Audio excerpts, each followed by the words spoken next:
आपण पाहत आहात BCCN न्यूज। ज्ञानगंगा अभयारण्यात सफारी दरम्यान पर्यटकांना झाले वाघाचे दर्शन। काही महिन्यापूर्वीच ज्ञानगंगा अभयारण्यात दाखल झाला PKCT-1 नावाचा 35 महिने वयाचा वाघ।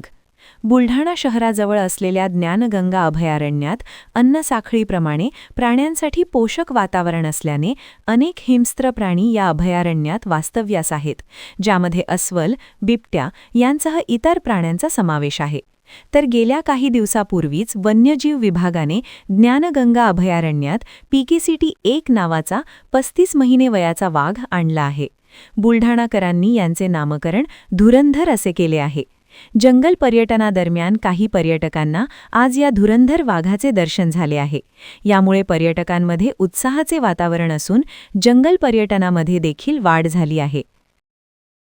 मी सध्या मुंबईहून आलो आहे। माझं गाव खामगाव आहे, सासरोळी रोहना। आज आम्ही सकाळी 7 वाजता ज्ञानगंगा अभयारण्यामध्ये सफारी करण्यास आलेलो होतो।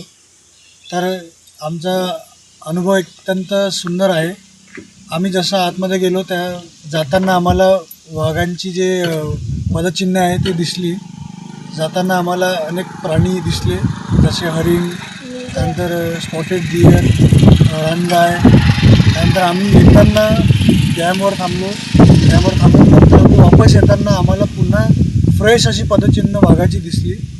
ती फॉलोअप करताना आम्हाला वाघ आमच्या समोर दिसला। अक्षरशः म्हणजे एवढ्या 250 एकरामध्ये एक वाघ आपल्याकडे आहे। तो वाघ आम्ही स्वतः डोळ्यांनी बघितला।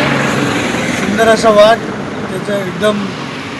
त्याचं वर्णन एवढं सुंदर आहे की तो असा लांब आणि मोठे मोठे अशी त्याची पावलं आहेत आणि तो सरळ आमच्यासमोर पळत होता। हा खूप असा सुंदर अनुभव आमचा आलेला आहे। तरी सर्व पर्यटकांनी इथे येऊन सफारी करण्याचा आनंद घ्यावा अशी आमची विनंती आहे। धन्यवाद।